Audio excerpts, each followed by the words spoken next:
So which number podcast is this? Ooh. 27. 27. Bloody hell. Yes, a number with That's a lot of numbers. no It's useful No real significance. meaning. Yep. Yeah.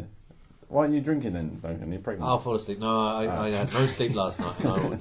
Yeah, that's right. I'm going to miscarry if I drink. Male pregnancy. Oh, Yeah. man. Yeah. You're showing a little. Thank you. Yeah. Everybody thought you were pregnant. Yeah, we're back after a month. Sorry Back and bouncing. for the absence, but we had things to take care of. Yeah. And it's just not the same without Duncan being here, Nah. We just couldn't get motivated. No. We had to bring in the B team, Yeah. right? Oh, Who is your... the B team. The B team? The chipmunks out, the Aussie chipmunk team. The Aussie team. Yeah. and he talked a lot about... Video They- games. they talked a lot about... They talked about Perth, I think. So we Video have that's right. games. We have two teams now, right? We have Yeah. The A team. This is the lewd kind of down to dirty. Let's just talk Maybe about it's- whatever yeah. shit we can team. Yeah. And then we have About our Japan gamer team, and- Japan team, and then we have our gamer team. The DRM free The OM3 team. team. One console future. I think A and B sort of is a bit bad. I think we can call ourselves like the X team and they're the Y team. we still come before Because them. we're kind of generation. Yeah, we still come before them Wait, alphabetically. Yeah. Yeah. But it's not quite the same as A and B. No, I think it's actually a really good description of the Generation generation Y, gap. yeah. So It's the we're Generation X gap. and that's Yeah. Generation Y. Yeah. Generation Y is WHY question marks. Yeah. As children, Why? we realize Why? Why? Why? Yeah, why? Why? Wine.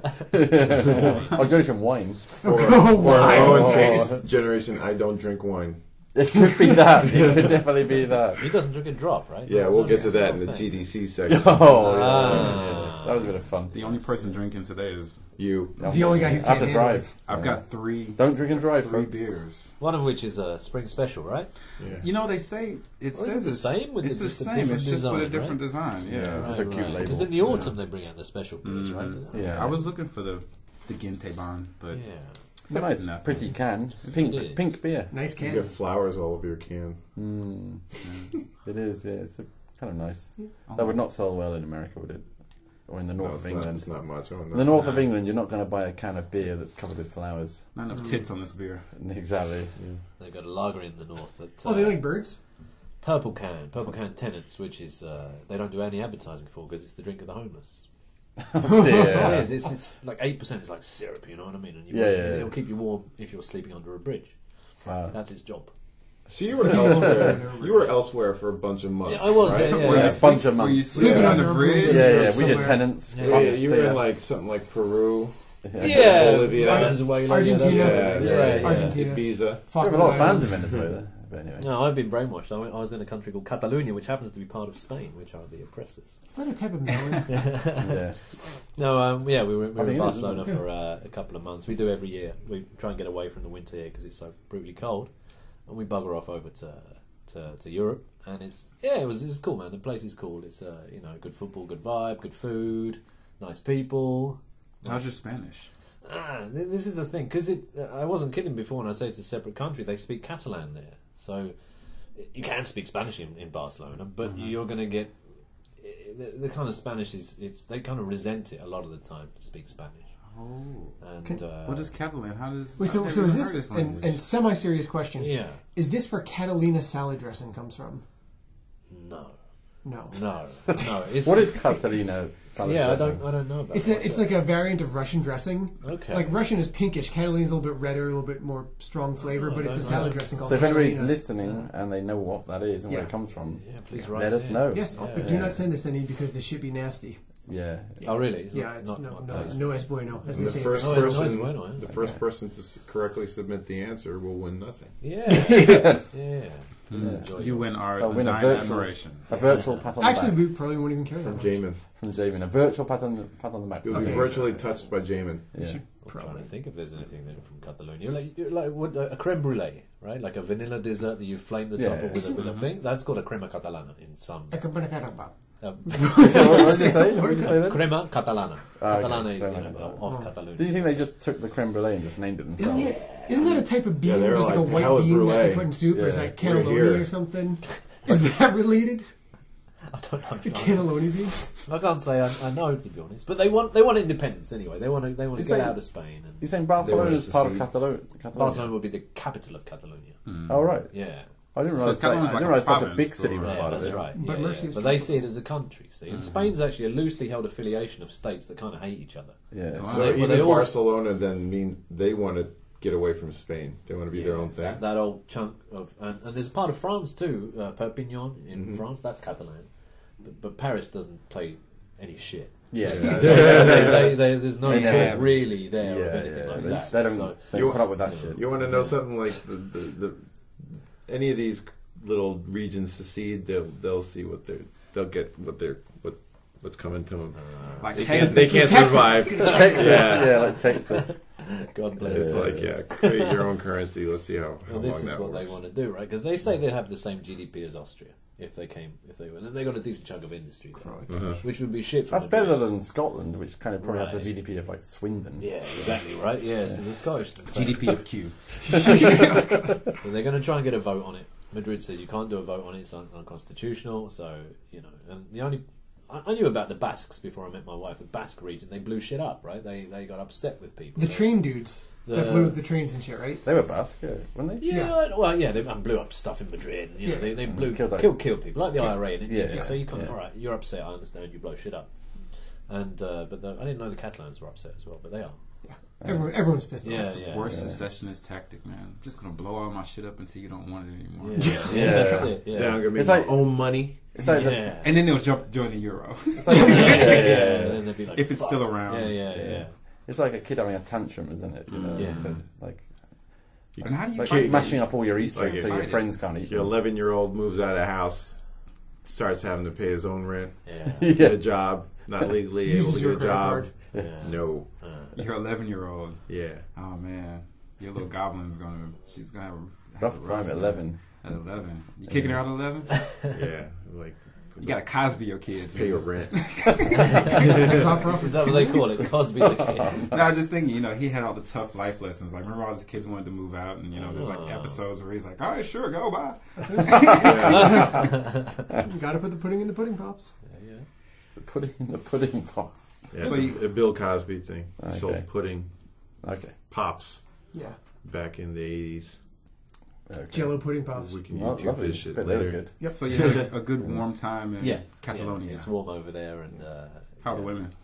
Oh, they're very pretty actually. Yeah, they are very nice. Are they fat? The No PhD. fat You women get talk. some, No fat you women get some talk. fat chicks over there, but I mean more than here, right? Of course, Yeah. of course. Yeah. Do they have hairy armpits? Trying They to don't. be good. No, they're not so much the hairy armpits. It's that they got bigger tits. I suppose Ah, is what that's you. what it is, I'm yeah. not used to seeing here. That, Yeah, this is a yeah. lovely country, but you don't come here to see Jug. Like bosomly. No, this is not Jug Central. But over there, it's they're more curvy. Are you more interested in the more Well, I'm over there for 8 weeks in the first week. I Presumably. just can't believe the amount of breasts that are around. because they show more as well, right? They show more. Very low And it's- cut, right? Yeah, and it's not it's not seen as a bad thing if you've got Yeah, nice you rack. kind of You show them show 'em off. up. Yeah, so Curvy Spanish women. I like to think everybody looks like Salma Hayek over there. something like that. Yeah. Ah. That's that sort of thing. But that's your normal. After a while, you get immune to that. You know what I mean? Really? Yeah, You're immune to yeah, that? that's Yeah. I'll take that challenge. Yeah.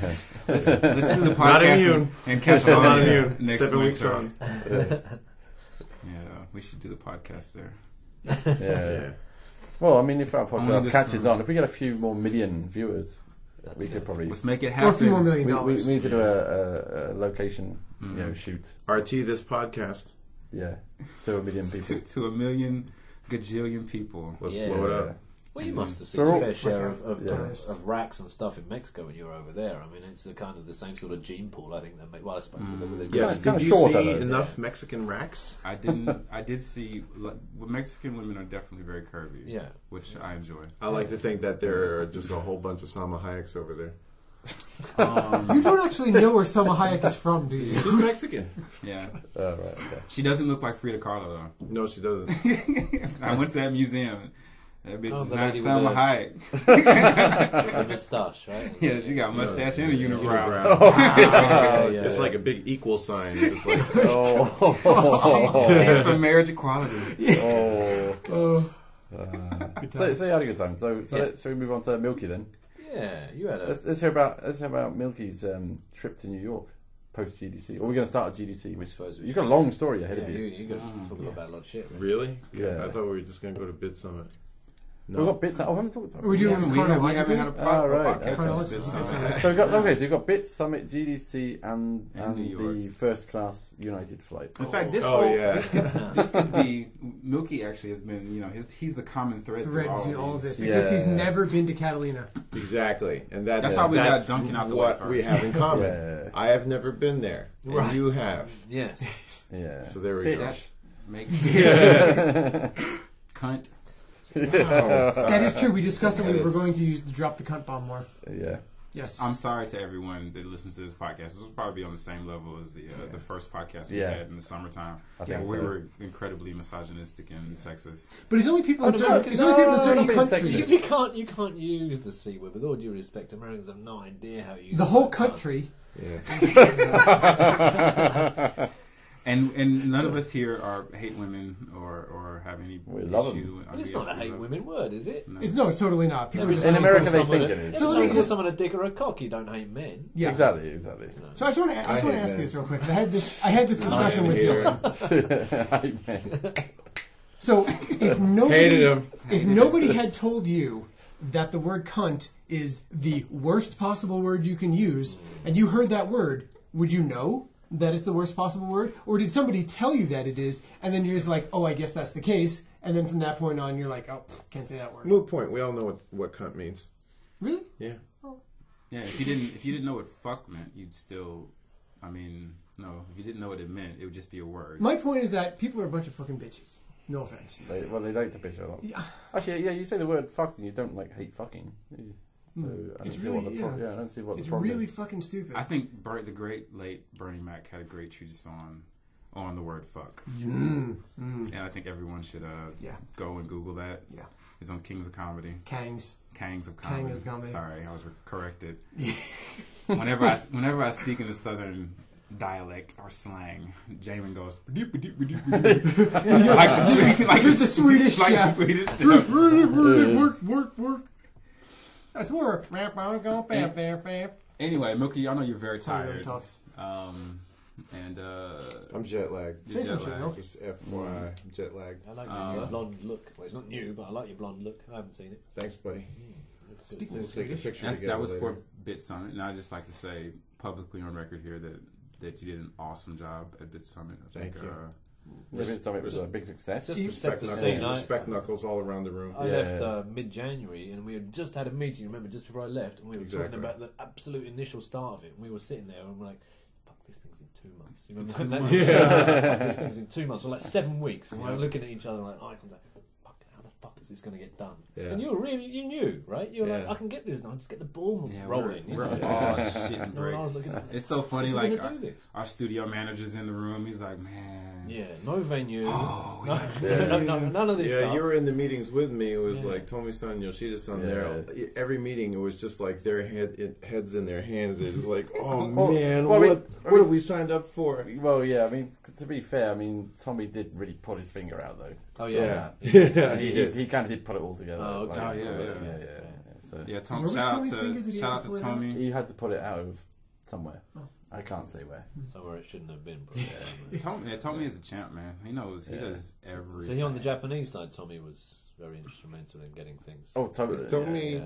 There were 3 people who were super instrumental, I think, in getting BitSummit together. There was Tony-san, who handled a lot of the technical and organizational aspects on Q side, and then there was Yamamura-kun, who did all the art for the logos, the posters and stuff, and like all the visual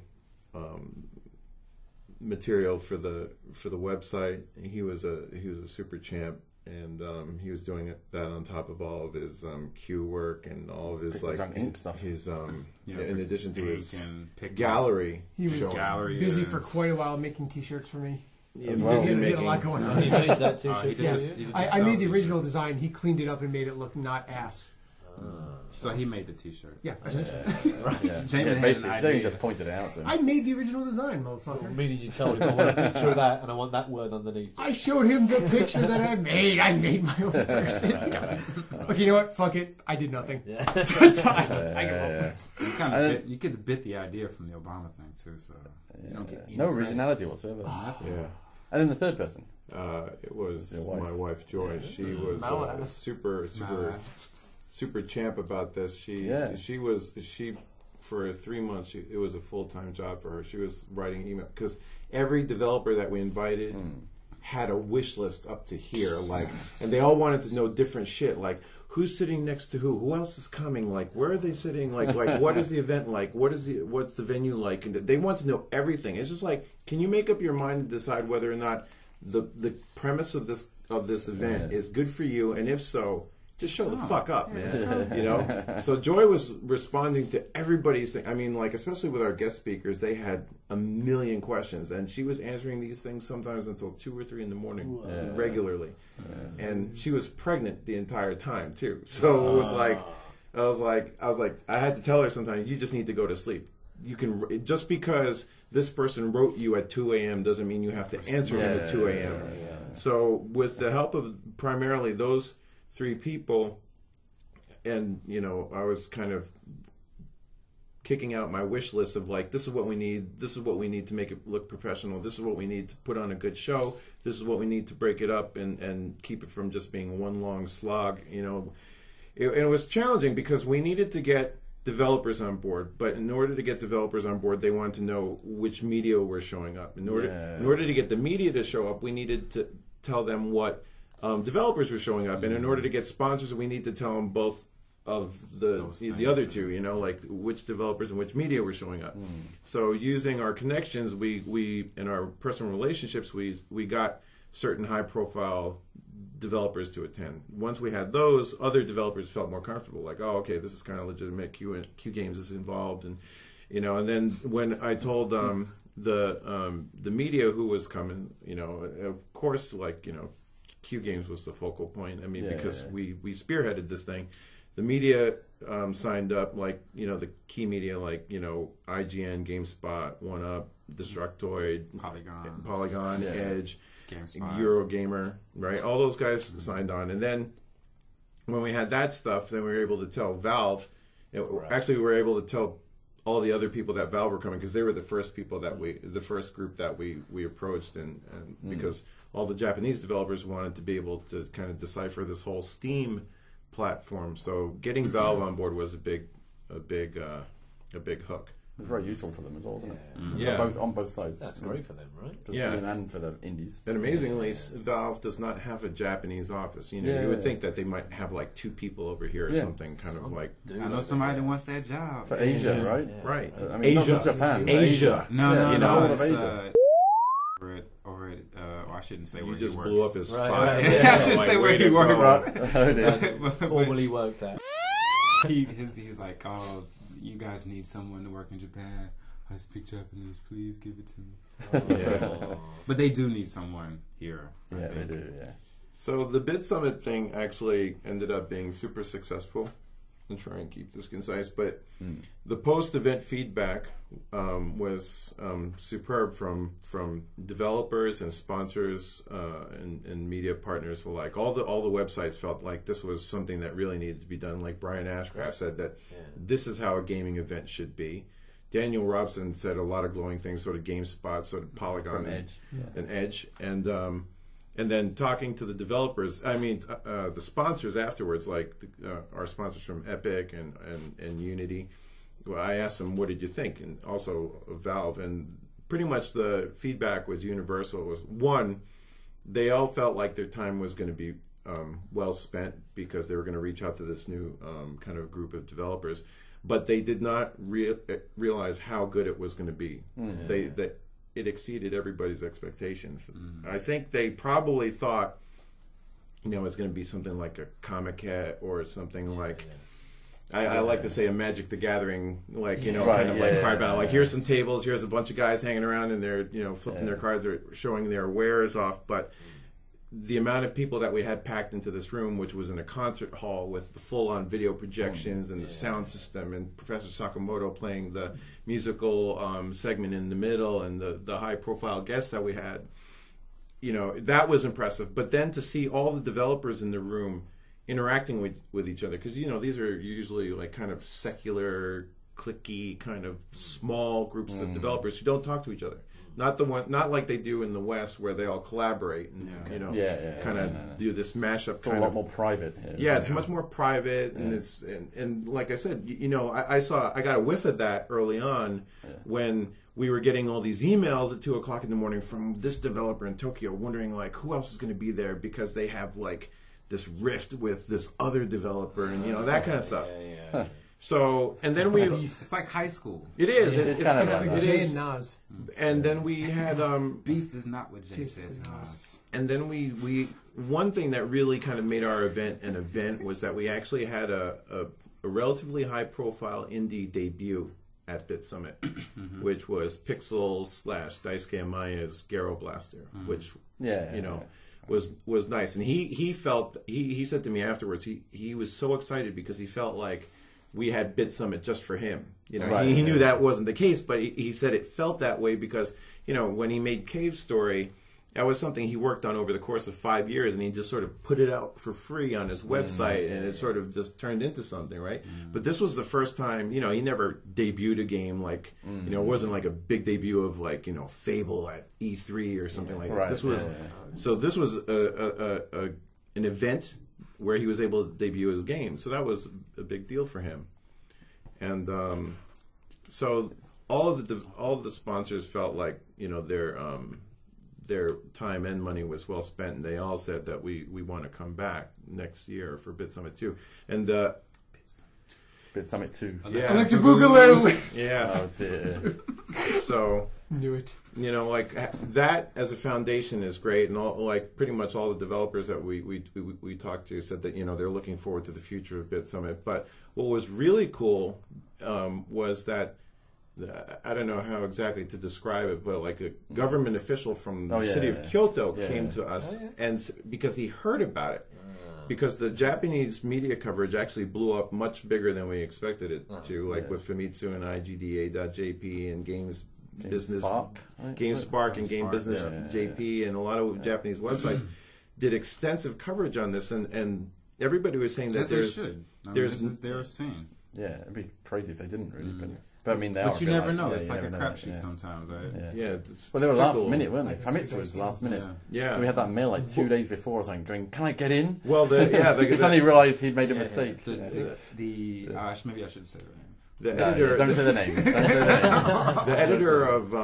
The editor who joined us from Famitsu said that he was sorry that he contacted us so late, but he was trying to get like travel budget and stuff cleared. It was really last minute though, wasn't it? Yeah, it really was quite last minute. But that guy in particular really cranked out these enormous articles on the he's event. very good when he gets going. That's that guy. We've seen him before. What's his name? Before and after. Like he... he's a really nice guy. Yeah. But that coverage was great. And so like because the Japanese and like all the sponsors and the media the developers rather they couldn't believe we got so many Western media outlets to cover the event. And so when Kyoto government heard about this, they were like, we heard about how good it was. We saw all the coverage. It was really, really spectacular. So we want to be involved. In the upcoming one, they've been really proactive about that. Cool. Yeah. Dish out some dosh. So we've hook you up with a venue, hopefully. And they've already sent us. They're like, hey, how about here? They're really like so in our face about like, why don't you check out this place? So you're away. They want to meet like tomorrow. I like that. It's like the body hasn't even cooled off the first one, and they're already. It's like, I kind of need a minute to like regain.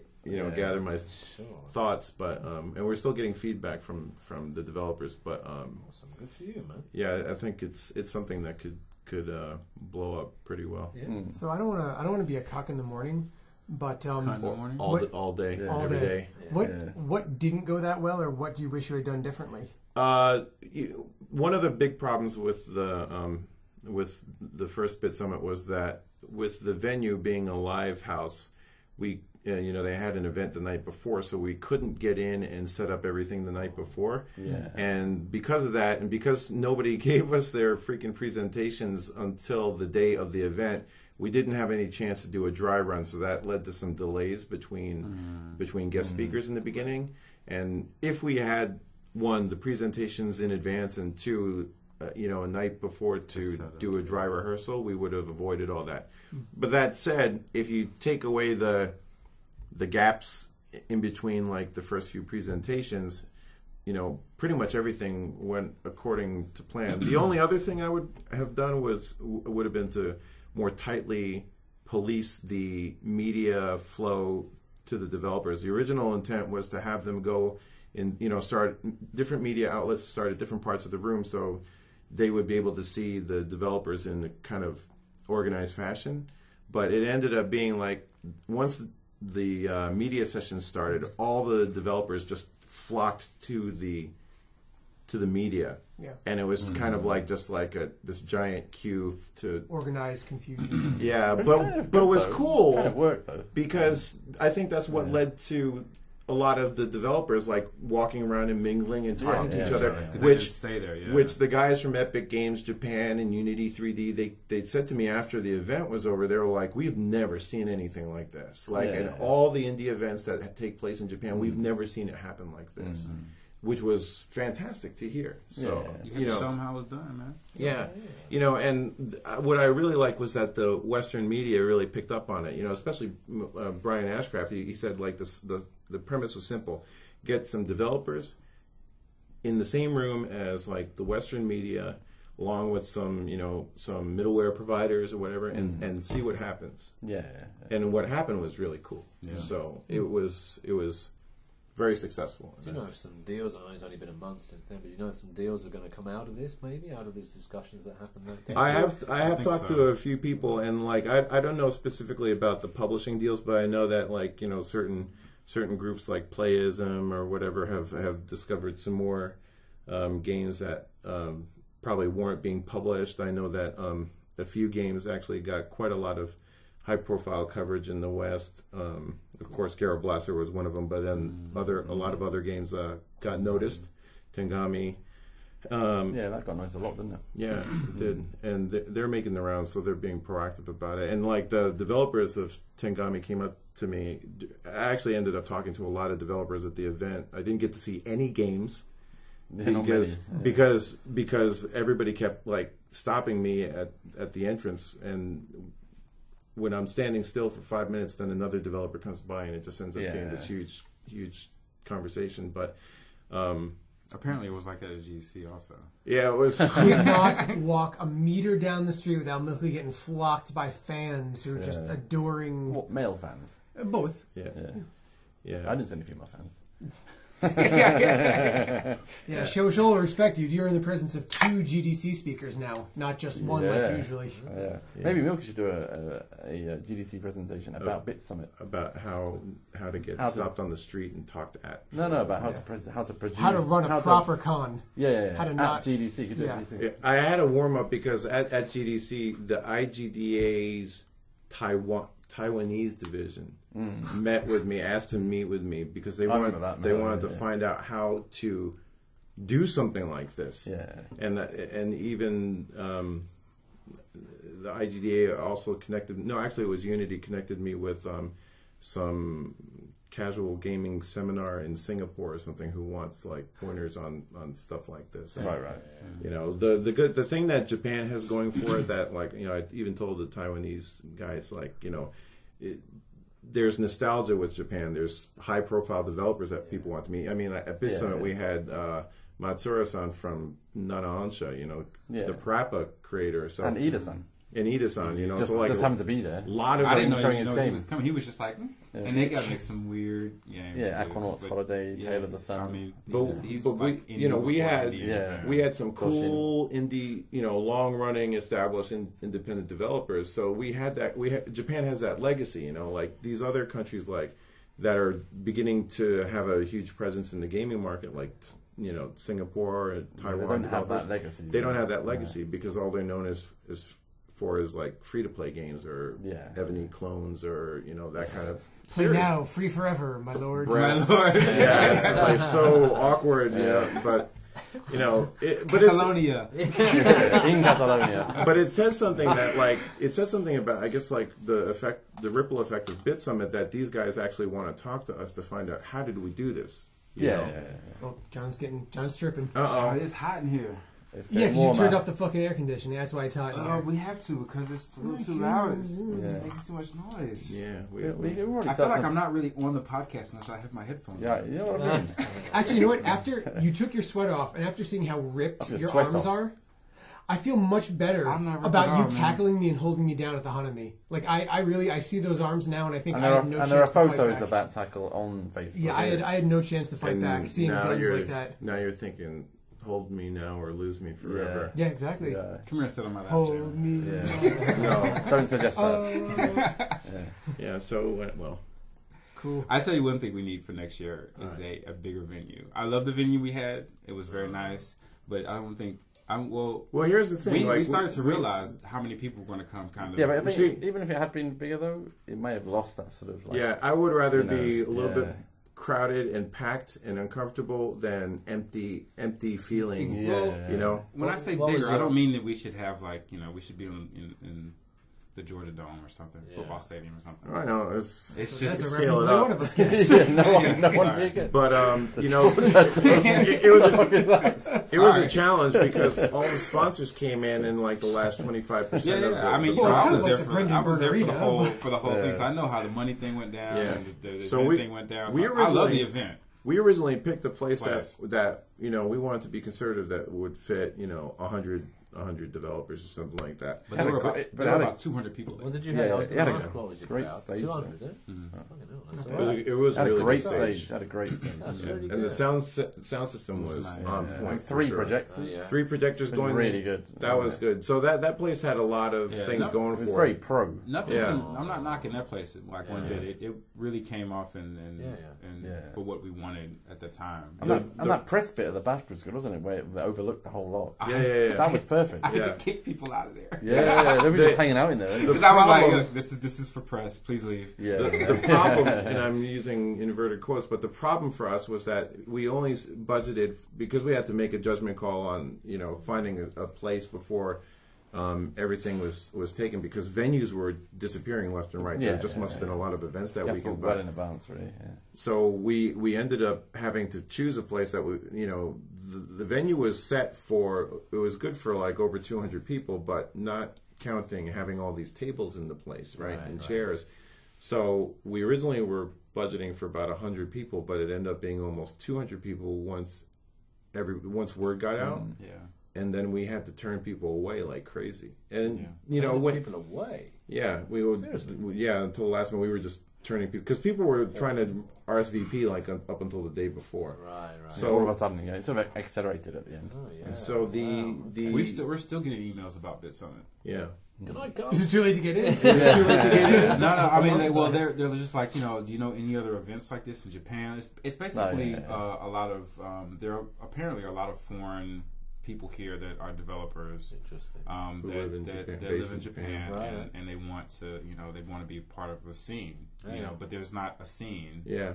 And even in Karaoke-san from Crispies, who made Tokyo Jungle, one of his in a lot of the interviews that he did, he said I wasn't even aware that there was a scene here in Japan. Right. So maybe there wasn't really, but maybe most people don't see it because it's kind of a bit secretive. And that was the whole point of BitSummit, to kind of raise up the profile of a lot of these guys, I think it still needs a lot of work, but maybe great start going forward though. It's a pebble, off the top of the hill. Hopefully, it'll, because you got to change the culture a little bit. Yeah, without getting into details of numbers and stuff, financially viable. It made sense, in terms of you weren't left holding a load of red ink. It got close, but we came out all right. Good. We don't owe anybody money, let's put it that way. That's cool. Yeah. With the government actually getting involved and wanting to support this art, it's going to be a lot better next year. At least we know that we've got X amount of dollars going forward, and we can, you know. What is the government going to add? We won't be 7 weeks out like like we were last I time. think- Is it like reputation for Kyoto? I think it's a reputation enhancer for Kyoto. It's like if it's good for Japanese game developers, it's good for Japan, kind of thing. And it showcases that we're still technology leaders or innovation leaders. You know. And Kyoto's very much about pushing the arts and stuff. And Yeah. it is one of the arts. It's much better being in Kyoto. I think so. Yeah, I think in Tokyo you just get swallowed up and Things that And our girls are And there. that was one of the things that the sponsors were saying too, that they were amazed that we got so many people to come down to Kyoto because Iwakura even, the- which is like a which is further out in Kyoto, is that right? right up there in the It's in the northeast section, but they were saying that, like, you know, when they have events out in Makuhari, that the devs, Tokyo-based devs, are usually complaining about it because they're like, oh, we got to go out all the way out to Makuhari, and that's in shithole though, isn't it? It is a shithole. People like going to Kyoto. Kyoto's At least a lovely it's place a to trip visit. to come. Exactly. You know? Yeah. It's like, you know, after I'm done with BitSummit, you know, maybe I'll go see the sites, or, you know, there's lots of stuff to do. It's a beautiful city, you know. So that was a strategic decision to hold the thing in Kyoto. Not only was it like easier logistically speaking for us, but you know, I felt like the media, the Western media in particular, they've all gotten the Tokyo thing out of their system. There's no appeal there. And going to Osaka there's no real appeal there too, because most of them have been there to see, you know, Platinum or Capcom or something like that. You know, and you know, but Kyoto is special. I really feel like it's a gem in the. And they've all been lost in translation. Yeah. About seeing it. Spend the day. The scene with Yeah, Scarlet. tripping through the gardens. Yeah. Hey, I was very moved by your video tribute to your friend who passed away. That was a very nice thing you put together there. That was it was on YouTube, right? Yeah. Like when Kenji Eno died, it was kind of horrible, of course, but the timing, I was like, if he was going to die, I'm glad that he died before BitSummit rather than after, because at least I was able to put together a fitting tribute. A proper tribute, yeah. And I did it with Ryan O'Donnell from Area 5, and I recorded all the footage, and I said, Ryan, this is what I'd like to see in the video, set to this song. Can you make something cool happen with it? And he did a really great job. I like this song. It's cool. One of Eno's favorite songs. Q by Yellow Magic Orchestra. Lyrics written by was it Peter Barracan? Something like that. You know Peter Barracan? Why do I know that? He's on NHK. He's that presenter. Oh, is that guy? Yeah. He wrote the lyrics. He basically wrote all the English lyrics for YMO. I actually learned that from Dylan. I didn't know. I thought, like, you know. I noticed his name. Now, the reason why is because I had an YMO album, and I was just reading through the liner, and it had his name on there. I was like, you're like, that guy? That guy? Yeah. I looked further into it, and you found that he worked with them back then. I gotta say though, regarding the Eno tribute, like I was trying so hard to keep my shit together, like on the side of the stage, and I actually wanted to go up and say something after the video was over, because I think it was a galvanizing moment for BitSummit, because all these guys out there, whatever their little problems are, whatever their bickering stuff are, or, you know, it's like, I think seeing. And you can't deny that Eno did it his way, you know, in his history of games. He was really an independent. And for all these other guys who are there and alive, it's just kind of like, you know, stop fucking around. Do it. You know, just do it. Yeah. And but I wanted to say something after the video, but there was just no way I was getting up near that microphone, because that would have been a blubbering mess. And our official event photographer, like, who I brought in, like, is a friend of, you know, she was like literally like just like she's like literally she's a blubbering mess on the side of the stage. She could barely take pictures. It was a sad but kind of a happy moment. Hopefully, no one has to die for next year's. Yeah. We need no more. No, we don't need any. Yeah, we don't need anybody to. Ben did a good job. Put themselves forward. Ben Judd did a great job. Ben was very instrumental in pulling together a lot of the elements for that made BitSummit cool. He brought in Swery, you know, the director of Deadly Premonition from Access Games, and he brought in the Eye Candy hostess. Whatever her name was. Whatever her name was, don't matter. Yeah. But we just hired her from Tokyo because she had experience at game events. But she was good. It kind of balanced it out from being a total sausage party on stage. Yeah, exactly. And she was And like everywhere else. But Ben was doing this whole self-deprecating act, and she was holding up signs that pointed to what kind of buffoon he was. So that was all Ben's call, and he was at first he was reluctant. He didn't want to do it. He didn't want to be the MC, but I was like, because he was like, "Oh, I don't have the mojo." I was like, "You're so full of shit. You've been doing this for years at Capcom. Dude. You gotta make me beg you." Ben Jed, if you don't know Ben Jed, was a producer at Capcom and he works at DDM now. Yeah, and as an agent for like a go-between between Japanese Western and Japanese developers. Yeah. And that What's dude, DDM? Digital distribution, man. I don't know, something. It's like the CAA. It's like CAA. They're agents. Right? I always get the acronym messed up in my head. I said DMM once, which is not. DDM. That would It's be not DRM be either. very bad. DMM is a porno service basically here. Yeah. But They have regular movies. they do have regular movies, but they're known for the porno.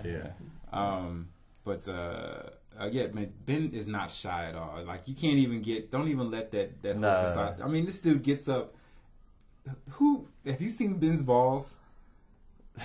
Because there are a lot of people. I've heard a lot of people have seen Ben. them. Ben is fond of showing his junk. Yeah. So you literally mean his balls? No, I literally mean his balls. I've not seen his He's balls. famous for it. Our friend at 8-4, Mark McDonald, he had actually suggested working with Ben on BitSummit, and I said, okay, yeah. I mean, like I known Ben for a long time from being in the media and all that, and I'd be happy to work with him. And when I first approached Ben about being the MC, he was just like, "Oh, I don't know the mojo, blah blah." I just didn't even listen to that. I was just like, "Whatever, you're doing it." Yeah. Like mojo, you'll find your mojo when you get your ass on stage. He will. And he rocked it. He was good. He was good because he's also bilingual, so he's able to. And he didn't show his balls. And there was a ball-free presentation. It was a ball, and then it was a ball-free after party also. Yeah, we took everyone to. No embarrassment. I swear, we took over a bar. Over in Kiyomachi.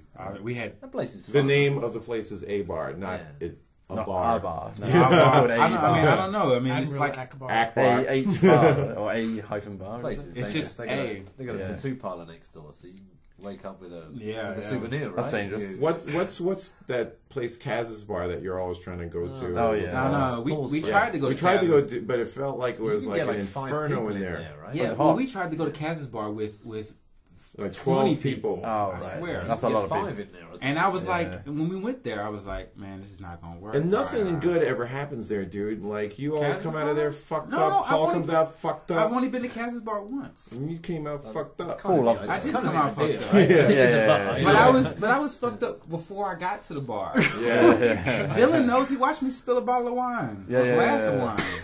No, that was tequila. after the Boninka. That was tequila. That was not Not the the one guy. guy, It was a Kangekai for Pak. Yeah, Yeah, you newcomer. about to show for up, the yeah. newcomer. Yeah. Well, anyway, BitSummit was cool. But what made it challenging was that it came up so close to GDC, and we had a lot of stuff to take care of for GDC. PixelJunk promotion sales, PixelJunk ink reveals, and lots of appointments. Lots and lots of appointments. Not only for media to see PixelJunk Inc., but we also had a lot of business partners we had to talk to. So what was your takeaway I gotta from give you GDC? a pound. Respect for, Knuckles. A pound for GDC because during the week I just kept sending him. I was like, please talk to these people. Please talk. Meeting. I just kept throwing stuff over at him, and he was just like, whatever, dude. Juggling 13 balls. Yeah. 13 balls. It's a ball The episode. Judd factor. Yeah. The judding factor. The Judding factor. So going from juggling. the relative new indie scene here in Japan to The firmly established. very established, and GDC, like what was that like? How was your experience? We were in a limo.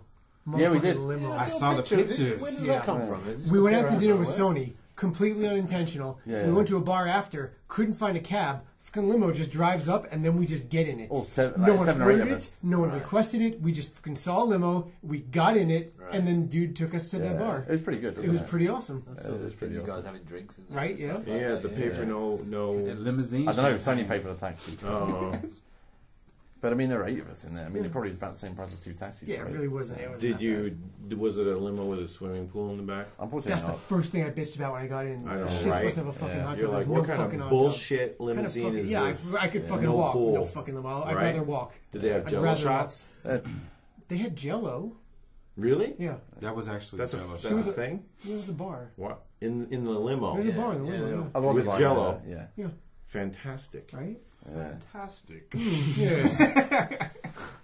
Kind of overrated, aren't they? Shallow and Lemons? pedantic. What Yeah, limos? yeah, kind of overrated a bit. Did you hear when like where were we? And Rowan was kind of like he was like you were talking. You about guys got to tell me about Rowan. And Rowan was like, "Oh well," I don't know. he started going. It's like, "Oh well, is it a double decker?" He was like, "We give Rowan a hard time I love Rowan because he's so always much. talking about like referencing stuff in Perth from Yeah. where he's from." All right, God bless him, but Yeah. you know, He talks about Perth a lot. we He says he doesn't. he doesn't, but but he he does. does. And so he was trying to establish a certain level of expertise in other areas. So like this limo came along, he's like, "Oh well, if it's a like double decker with a What's a double decker limo? Well, I don't think it was double decker, but he was like throwing out all this like terminology, and we're like, really? You know, Party bus like, fan.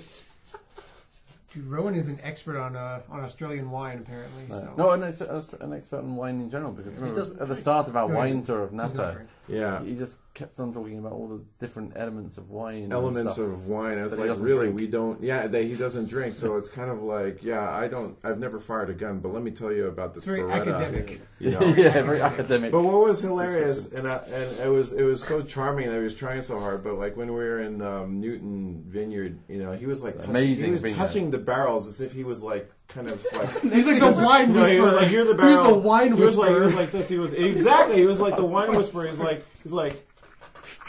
Same the podcast viewers can't see that. Oh my Yeah, god! it was like he was like gently stroking the barrel. And he was like, "I'm." Yes, this is. I can sense the Hold tannins. for picture, hold for photo. I can sense the Yeah. tannins. Hold for photo.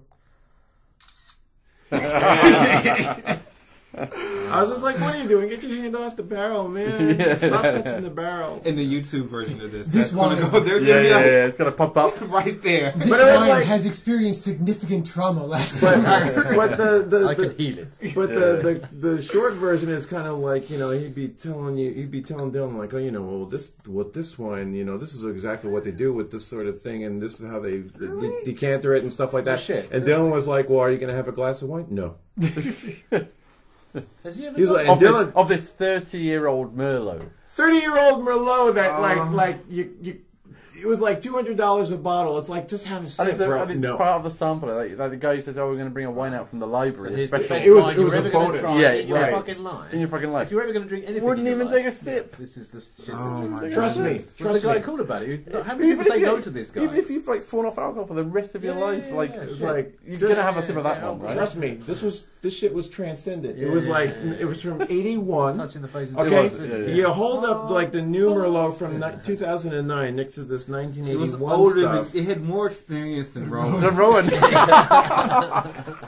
You know, no, but you know, I was on the end with Rowan, right? He's sitting next to me, right? And I'm like spinning the wine in the glass, trying to let it like wake up a little bit. And he's like, you know, when the next sample came by, the next tasting came by, he's like, spin it. I'm like, I'm gonna spin it. I'll spin that shit. Yeah. Okay.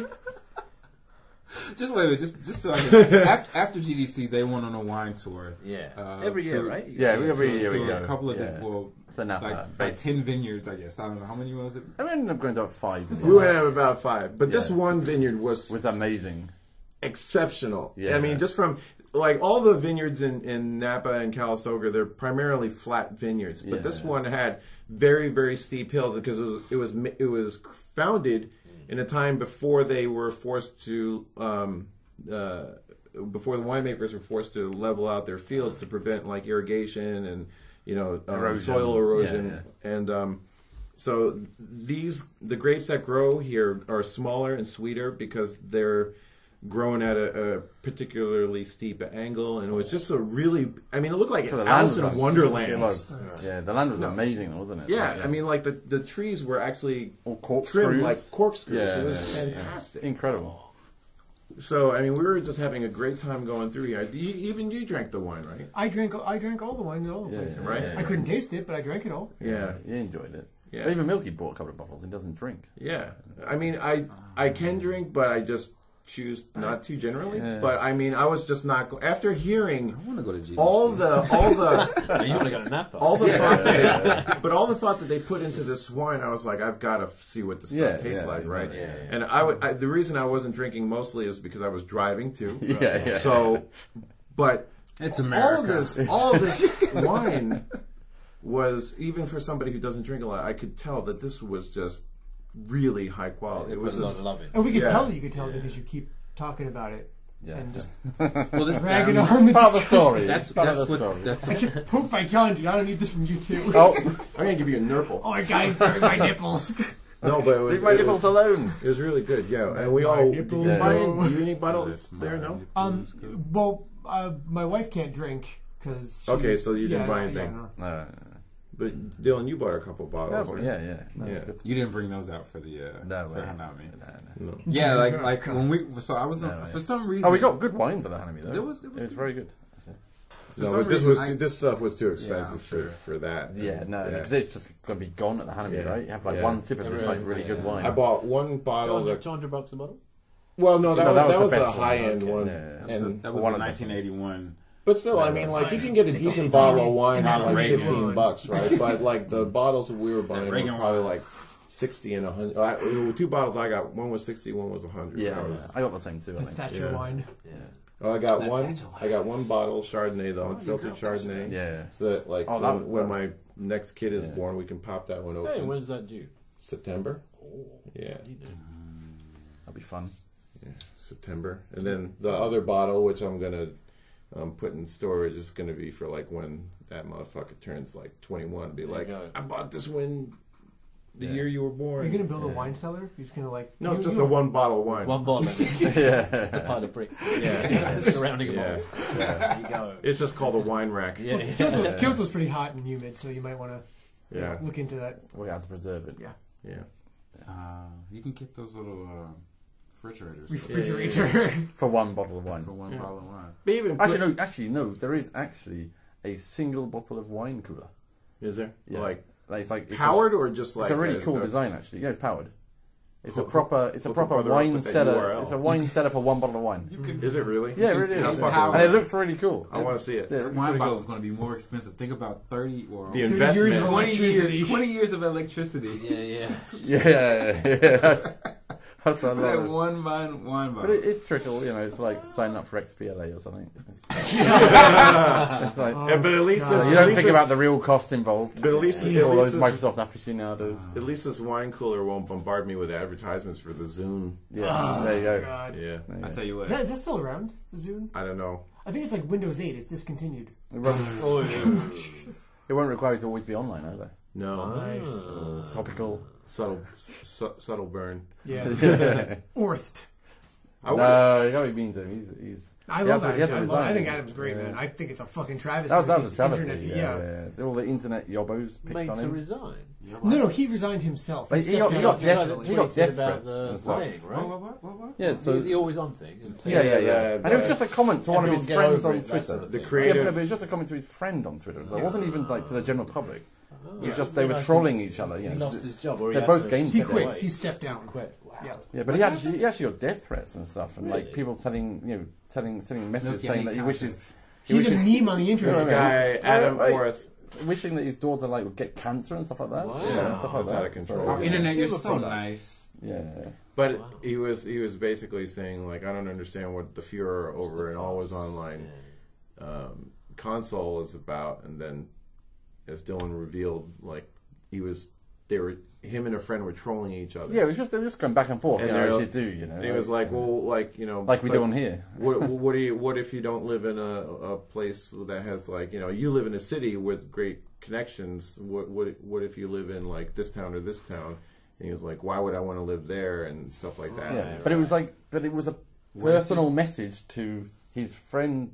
Just like a private conversation almost, but on Twitter, unfortunately. And then some, like Kotaku. Are you sure about that? If you're Yeah. sure, like that's Yep. his friend. No, Okay. Yeah. Because I it was know both of them. They're both like Manveer and So where did Adam work before? He was Microsoft. a creative director at Microsoft Game Studios. Oh. You know, they were just like kicking the shit around, and then some sites picked that up and said like Microsoft creative director Exec says, takes that shit out, you know, like and then it just all blew out of proportion, and then all these people start getting really irate about it. Yeah. I mean, is it really worth sending someone a death threat? No, that's And if you listen to what he internet is said, out of control. he was talking about always online. He wasn't talking about required online to play a game. There's a difference between always online, where you can get updates, you can get messages pushed to you, and you have to be on, and DRM, you have to be on the play game. They are not the same thing. He never said anything about No. If you're the sort of person that sends death threats about consumer you. products, regardless of all But is it's online. crazy. They're not the most intelligent. Yeah. Man in Cigarette the in the back packet. question? Aren't consoles always online now anyway? No. I mean, no, No, you don't you have turn to be. your- That's the thing. Well, you don't have to PS3. be. But when I log into my PS3, if If your I'm settings online. are on, but you can set your setting to like don't automatically connect. You may not have used that option in a I've number of never years. used that option ever. Yeah, does anyone at this table use that option? I turn my shit off when I'm playing My Dark Souls. iPhone's so on. I don't get it. You're so popular. No, Yeah, I turn all it those off. messages come Yeah. flooding in Yeah, as soon as it's you see like, them no. online. No, All those little those jerks. annoying I'm not, pop-ups. look guys, I'm not that popular, okay? Because I was talking to Keita Takahashi. By the way, did I tell you I know Keita Takahashi? I was talking to him the other day, and he was like, you know what? You're not that popular. Because we talk a lot. Then I happened to mention that I'm friends with him. Did you see my favorite person in San Francisco while you were there? Who? Gavin Newsom? No, Kyoko. No, actually, I didn't see her, which was kind of surprising because she was doing a lot of GDC interpretations. Anyway, before the jackass jumped in, I was going to say I used to turn off my PS3 a lot because all I played was Dark Souls all year. I didn't constantly want to get invaded by random. Well, that's part of a game thing. Yeah, but when you're just grinding for experience, It's just not I hard. don't wanna- Myself, I watched my roommate play that. Every time somebody invaded, he fucked their shit up. That's how you.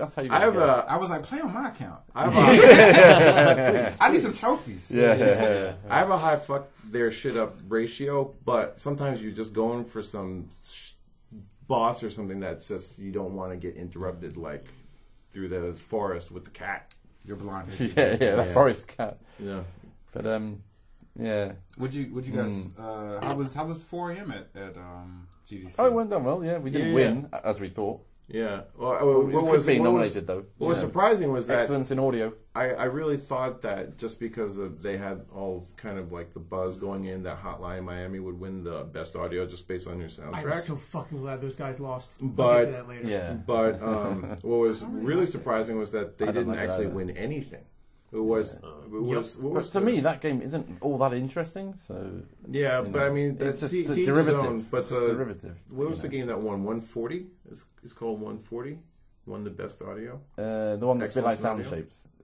Is it? Yeah, well, I it kind of didn't looks a know bit that. like Sound Shapes. Okay. I mean, I think the game's a bit different, but it's kind of a sort of similar thing. You know what was funny about the IGF though was that the IGF was such a. I mean, it was in the same venue and on the same stage as the GDC Choice Awards, but the IGF is such a high production Yeah. that it just doesn't feel, Didn't feel indie. very indie. You No. know, when it looks like Just when it 'cause- looks just like the Oscars, you know. And of course, Brandon Boyer's hair was just so perfectly combed as well. Like It is his pretty long perfect. It was mane. pretty perfect. I'm younger than I look. It was No, that's the I'm other guy. older than I No, look. that was the other guy. That That guy. was that developer of Monaco. Monaco. Yeah, the guy who forgot to button who the first hasn't 10 quite buttons finished on it. his shirt. Yeah, Yeah, that guy. there's a lot of chest hair. Oh. Yeah. Don't be envious. I know And that because... He's younger than he didn't looks. I don't think James is. I mean, older than about him. chest or hair. Dude, can I tell you, Lacking these on fucking hair. Hotline Miami douchebags, all right? Yeah, they were So kind of we're annoying. sitting there, No, we're trying it to- was kind of. We're yeah. trying to enjoy the presentation. People are talking. Tim Schafer's up there. He's been We're- really funny.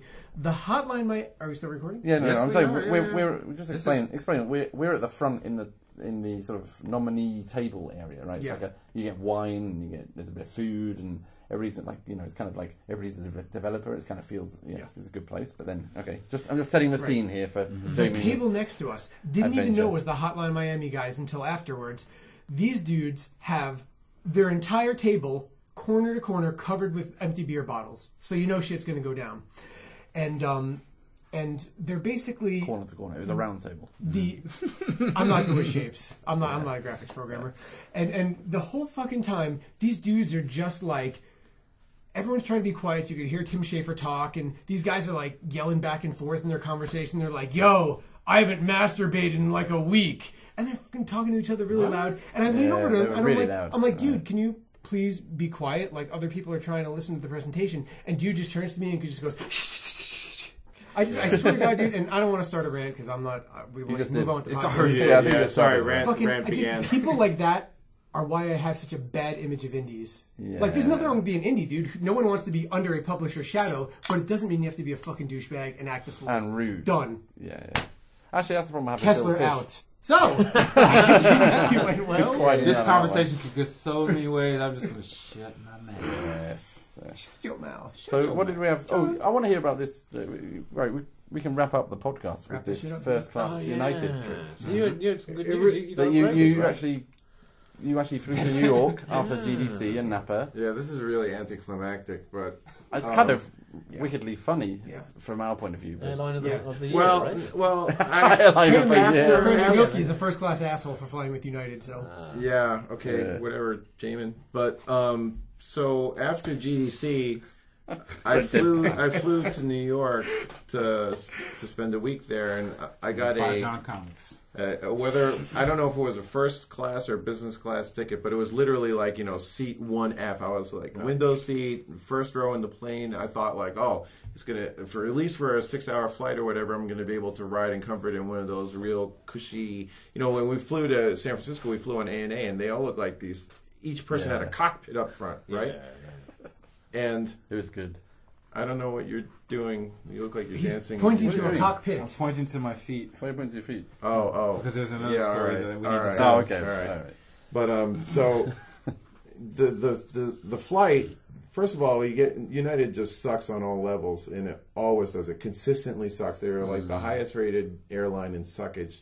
They really are. And so the seat was nothing special. It was just like an economy seat. It's just that there was a little more leg room in front. I was like, "Where's the cool console and the whole works?" Did you fly a Japanese airline to? Yeah, ANA, and it was beautiful. Like it was like you were like sitting in your own private Gundam in first class, right? But on United, it was just like the same shitty hard ass seat, right? And first of all, like when we got on the plane, it was like 30 degrees Celsius. Like 90 degrees. That's what it felt like. He got on. We're like, can you open a fucking window in this place? And so on the plane. And so I was like concerned about getting to New York on time because I had a car rental and all this other shit that I had to do. And it was we're going to land late because we're flying east, so we're going to land around 10:30 at night. They kept this plane on the runway for an hour, asking for volunteers because they overbooked, as they always do. And it's a thing that airlines just do. They overbook because I've only known United. It's only United. It's no other airline. I don't fly United, and I've never been on a flight that. It used to be. I have flown United, and I had a terrible experience. Complained, got a free ticket. It's pretty standard practice to overbook by a sure. certain percentage because a lot of people don't show up. So they who doesn't like show up for a flight? Doesn't show up for a flight. What a Believe me, it happens. And so like whether it's 5% or whatever, there's usually like people who miss their flight or they change their flight, so they always want to try and max it out. But gambling against that is such a bad policy. And it was a pain in the ass in this particular instance because they kept the fucking plane on the runway for an extra hour. They were like, they kept upping the ante. They were like, get the fuck if you, they started increasing the money. Yeah, they volunteer your seat. First, it started as, look, we'll give you the $200 voucher and we'll get you on the next flight. Then they upped it to a $400 voucher. And it gets better. You have to wait. So you're obviously going to wait till the last moment. So obviously there was somebody having a blowjob. There was somebody outside. Get one of the Anna students. Choose any stewardess you want. Just pick one, take it home. The plane gets up and walks up. So there was obviously some cunt outside waiting to get on this plane, and they were like, I'm not leaving until you get me on that plane. So they had to try and get somebody to come off of the plane. Eventually they did. We sat there for an hour. I'm in business class, right? And usually in business class, the first thing they do... first class, right? First class, yeah. Which is better, right? That's the best. Meant to be better. Yeah. So usually they take your coat, they bring you juice or champagne or something none of that. Really? It took like 45 minutes just to get a cup of water. Oh, yeah. And and it was just horrible. And like there was no like cool TV console. I know this is first world problems, but but still, you pay this extra for the 6-hour flight. Yeah. You know, and it was just horrible. And then when we finally landed in Newark, I actually went to New Jersey, but it took forever for our fucking luggage to come out. I was literally sitting. I had to go talk to the help desk. I was like, what time do the car rental places stay open? She was like, oh, they're open 24 hours. I was like, thank God. You're in New York at that point, so. Yeah. What about the? But you said that the staff on the plane just gossiped and chatted all the way through the flight, and you couldn't get their attention and stuff. Yeah, they were like in the area just behind the captain's door, right? And there was like 3 of them there, just like having this loud conversation, like, "Oh my God, yeah, oh no, are you serious? Oh my God!" And I was just like, so annoying. I was like, "Motherfuckers are trying to sleep, or like maybe they don't want to hear your shit." Like on a Japanese airline. In first class, you don't want to hear that shit. Yeah. And I didn't want to be the dick who says like, hey, why don't you guys just maybe try shutting the fuck up? Maybe you should have been. You should have been that dick. Yeah. Shit. But then they would have pissed in your food and stuff. So. Yeah. And is that level of service? You would have got like a free glass of champagne. What was the food? What was the food on the flight? The food was pretty. It was better. It came in a nicer tray than like the. Was it multi-course? You didn't have no. You didn't have to pull here's the different course. Yeah.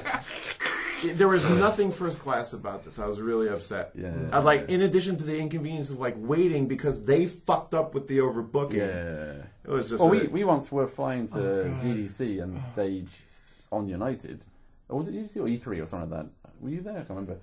But, I got. But 2 of us, because we were business class, and there was two others with us, and they basically they tried to get them not to go on the same flight as us, because they'd overbooked it. We're 20% overbooked. Yeah, well, that's your fault. That's your fault, guys. From Japan. Japanese people are not going to miss the flight. No. Yeah. All right. Not a 14-hour flight or a 12-hour flight or whatever. And they said, oh well, we can. What we're going to do is you can get on. There's another plane later in the day that goes there via Hawaii with a 6-hour stopover. No, that's how they missed the first day of GDC or E3 or whatever because they're not going to arrive there the first day.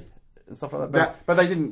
They just said no. But they were trying to offer them money to and everything. Yeah. It's only $100. They only offered them $100. $100, and you can go 3 hours later and spend 6 hours in Hawaii. Yeah. And where you won't be able to do shit in Hawaii. Exactly. Did you hear about the story with me and Bion? Oh yeah. Bion and I coming back from GDC. They overbooked again, of course. Yeah. So. We get like lottery selected to get stranded. So then I go to get my luggage, and they're like, "Oh, I'm sorry, we put your luggage on the flight, even though you got kicked off." Yeah. So then I'm like, "Oh, well, that sucks. Well, what am I going to do?" Then they come back out 15 minutes later, and they're like, "Oh no, don't worry about it. We pulled your luggage. It's on the way." 6 hours. I waited there. I kept going to them like, "Where's my luggage? Is he here yet? Is he here yet? Is he here yet?" And then they're like, "Yeah, it's coming for 6 fucking hours." Finally, after 6 hours. They come out to me and they're like, well, here's the thing. The flight number for the flight we gave you tomorrow is the same as the flight number that you were on today. So the computers got confused. So we took your luggage off. Then we put it back on the flight and sent it to Japan. Awesome. Then I'm like, well, can I get a voucher for a hotel or for some food? And they're like, yeah, we don't really do that. I basically, we had to fucking argue with them to get a free hotel that we could stay at because they stranded us in San Francisco for an additional day, and they still wouldn't pay for food. Now, here's the funny thing: some of my money and all my clean clothes are on a fucking plane. I have nothing but what I'm currently wearing right now. I had to wash my clothes in the sink. You had to. Kaylin would be fine. If I didn't have clothing like Kaylin, I'd be fine. You had to buy another T-shirt, didn't you? No. I still only have one T-shirt, but. And this is not. I've had other experiences like that with United also. You know what? Coming back, I actually had the reverse experience. Like after I landed at Narita, and I had to transfer from Narita, fly from Narita to we had Utami. that. We had that. You got the first class, right? You got the business class seat, right? Yeah. We got that. We got the Gundam. Yeah, cockpit, you got the Gundam right? cockpit. I was like why for a fucking hour do I have this amazing seat? Exactly. I can put my feet That's up what we were completely. like. I've got this desk. There's like a joystick. You could pilot the plane. I've got all these plugs. I was just plugging shit in. Yeah. Good. You got like power. I saw the picture on Twitter, and I was like, "What is this big ass console?" It was a baller ass seat. It was a like baller ass seat. I was like, I'm gonna plug in my Did you Vita. set it flat as well? I did. It goes flat. For that hour, I was like, I was like, I'm not even tired. Yeah, I'm just gonna lie back. We were on it, and there was a whole bunch of like school kids who came on, and they'd obviously just allocated the seats randomly, right? Yeah. And like these sort of schoolgirls, like your 14, 15-year-old schoolgirls, and like they look at their ticket and they get to the seat and they're like, Yeah, exactly. looking for like affirmation from the teacher or whoever. I just want to fly from Itami to Narita all the time. I mean, and do nothing else. Just go back and forth. Yeah, that was a good plane. I'm surprised they even have that. Like I've flown from Tokyo what's the other Haneda to Fukuoka and stuff, and like most of the airlines they might have like the planes that have business section, but they're smaller planes, so they don't have like the big kind of console like layout shit. I think maybe what it was is that they maybe swapped in another plane like that wasn't meant to be on that route. I don't know. It did seem a little big because it was like a big. Osaka is one of the only routes domestically where they fly jumbo. Oh, at least half of the seats on this plane were of that style. They were because I was in like seat 20. Row 20. Yeah. And I thought like, because I cleared 2 sections you go first, through them, right? And then business, right? And I was like, I'm gonna go back. I'm gonna hit the normal seats any point now. And then I got to 20. I was like, Gundam. This is cool. Yeah, that was a good ending to your trip then. It was. Happy ending. We had a happy ending. All the businessmen that commute back and forth. Yeah, but they can't be bothered to be on the Shinkansen. Yeah. Who will go to the airport an hour early, just they're like, fuck it. Miles. Or you could just buy an economy ticket and just ride in those seats anyway. Yeah. Just as a gamble. It was pretty empty. Yeah. That was pretty cool. That was a cool. That hour trip was so much better than my 6-hour flight across America. First class on United. Yeah. Oh shit! We got to give a shout out to Matt for coming to help with the demo. Thanks, Matt. Thanks, Matt. Did he get all his goodies? Apparently he did a good job. I don't know. Yeah. He was definitely. Did he get a load of goodies? Yeah, we gave him T-shirts and posters and stuff. So he's very enthusiastic. Yeah, he was very into demoing, and like I watched him demo. He's like really thorough. He's like the kind of guy that you want to give a demo. He's very involved. He understood the game, and he was no complaints. What Matt is this? Random Matt. Random Matt. I think his name is Hardneck or. What? But Matt volunteered via we put out a call for people because we needed a volunteer to help Rowan, and he came out and gave him an expo pass, right? Yeah, we gave him. He got to check out some games and pleasure. Yeah, good stuff. Nice. But it was a very good experience for all of us. Mm. So we appreciate it. Thank you, Matt, very much. We'll have to send him something else. Yeah, we can send make some T-shirts. Those BitSummit press packs that I need to come pick up from your house eventually. You still didn't pick those shits up from my house? No, sorry, man. Your house is far. Yeah, well, whatever. Nigga, I live on the other side of the tracks. Fucking tracks. City. You're on the west. You're on the east side. Yeah, John's from the wrong side of the tracks. Of all the things that we've asked John to come over our house, he's like, "Oh yeah, I'll be there." Like whether it's a party or a barbecue, he's like 3 out of 4 times he hasn't shown up. Just no show. Actually, every time I've gone to your every time you've been there, he's never been there. Is there? No, I get there, and you're like, "Yo, John's coming." No, I was there once. I've only been to your house once, and Jamie was there. Oh yeah, he was there for a barbecue. That was like the one time he did show up. Yeah. Can't really imagine. He used to show up. Yeah, but he didn't bring any food. Was that it? Like, no, I did. I brought snacks. Don't even play me. Don't play me like that, man. Yeah. I brought drinks. Playing on my phone. I don't like people playing on my phone. Glad you kept my pregnant wife sitting around waiting for your black ass to show up and pick up these BitSummit press kits. You know what? I talked to Joy. She's just waiting there. I talked to Joy and told her I didn't really need them at that moment. Yeah. And I'll come get them when I need them. Apparently she was up until 2 a.m. waiting for you. Nah, she But wasn't. aren't there some winners That's just every night. who did the PJ Inc. hashtag, who took pictures of the little cards we gave out at GDC? Aren't some of those people supposed to win one of these BitSummit kits? Wasn't it? Yeah. Oh yeah. If I deem them worthy. Yes. Yeah. Well, you better drive Miss Daisy in your basket over. Oh, what's this driving this day? What's this driving? What's this? Come on over with your little basket. What's it? What do I have to put? Do I have to put a white woman on the back of my bike to come to your house now?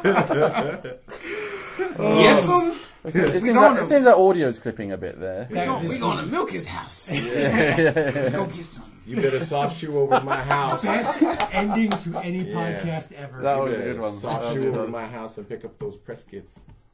We should always finish on a sort of racially charged note. Yeah. Yes, massive. Yeah, we can do one about Jamin's whiteness next time. Yeah. No, I can keep doing it about the blackness. I'll be extra. Darkness. I'll be enraged for you every time. As long as you give me 3 beers. I wish we could. Did you go through all those? All 3. Holy shit! I wish we could. That explains why he's a lot more slouched over now. Right, yeah. I wish we could dedicate an entire show just to like our Napa trip, because like you had some funny lines too. That was pretty good actually. We had a little bit of a back and forth going on that one. Yeah. We wanted to record the whole thing, didn't we? Yeah, we did actually want to record the whole thing. We didn't think about it really until it was too late. But there was some sparkling breakfast talk from Jamin.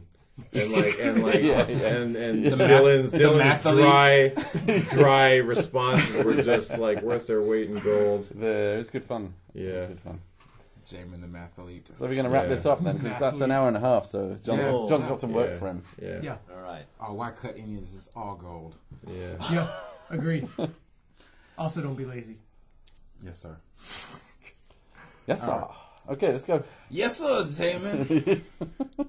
Whatever, dude. You who was talking about the Fuhrer about something. Go back and listen. It's in there. I have not talked about the Fuhrer. F-U-R-O-R, not F-U-H-R-E-R. He was talking about the Fuhrer. Yeah. No, never. Fuhrer? Adolf Hitler. Yeah. Führer versus Führer. Oh, okay. Yeah. Führer. Yeah. That conversation Nor makes fewer of them. That conversation makes a lot more sense in retrospect. I think it probably does. I think it probably does. Nice. All right, thank you for listening to our crazy ranting. Yes. We'll be back next time with the Y team. Yes, the Y team. Yes. As in, why do we have to listen to them again? Why? Oh, don't even say that, man. I love those dudes. Because I like to talk game stuff too. This episode brought to you by Dr. Scholl's Foot Savers. Yeah, next time we could do it with the shoes off. And perfume. Yeah. And Asahi. Notice that none of us are wearing shoes in here. The Y podcast will be smell enhanced, right? Yeah, that's right. Okay, thank you for listening again. We appreciate it. We'll see you in 2 weeks. We'll be back on regular schedule. Cheers. And for everyone here, this is PixelJunk Radio. Good night. Cheers.